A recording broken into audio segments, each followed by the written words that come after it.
दोस्तों, क्या सीटी बजाकर हवा लाई जा सकती है? क्या वाकई इंसान सिर्फ सीटी बजाकर हवा ला सकता है? शायद ये बात सुनकर आप हैरान हो, लेकिन लद्दाख में सदियों से इस बारे में एक दिलचस्प रिवायत चली आ रही है।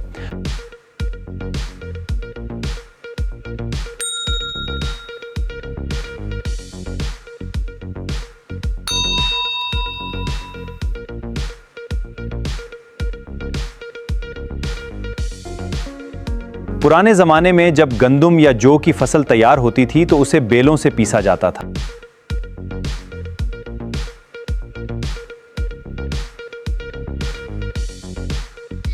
उसके बाद भूसे और दाने को अलग करने के लिए फसल को हवा में उछाला जाता था। बुजुर्गों का अकीदा था कि अगर इस वक्त सीटी बजाई जाए तो हवा चलती है और भूसा आसानी से अलग हो जाता है।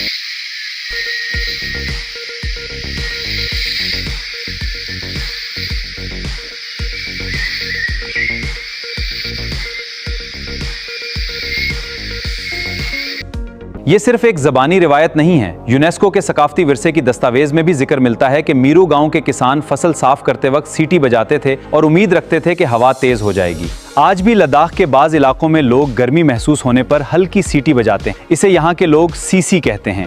बहुत से लोगों का कहना है कि इससे हल्की हवा महसूस होती है। एक और दिलचस्प बात यह है कि जब खेतों या पहाड़ों में आग जलाकर चाय बनाई जाती थी तो बुजुर्ग बच्चों को सीटी बजाने से मना कर। उनका मानना था कि अगर सीटी बजाई गई तो हवा तेज हो जाएगी और आग बोझ सकती है। लद्दाख की लोक कहानियों में भी सीटी का जिक्र मिलता है। इन कहानियों के दरमियान गाने गाए जाते हैं। इसको तमलन कहते थे। इस कहानी के नाम थे लाची खारना, पाची खार कहते हैं। इस कहानी के गाने में कहते हैं कि पहाड़ों में सीटी मत बजाओ, अगर हवा चली तो घास हिलेगी तो जंगली बकरियां डर जाएंगी, वो भागेंगी तो पहाड़ों से पत्थर गिर सकते हैं और मौजूद चरवाहों या उनके जानवरों को नुकसान पहुंचा सकते हैं। इसलिए ये रिवायत बच्चों को एहतियात सिखाने का भी एक तरीका थी।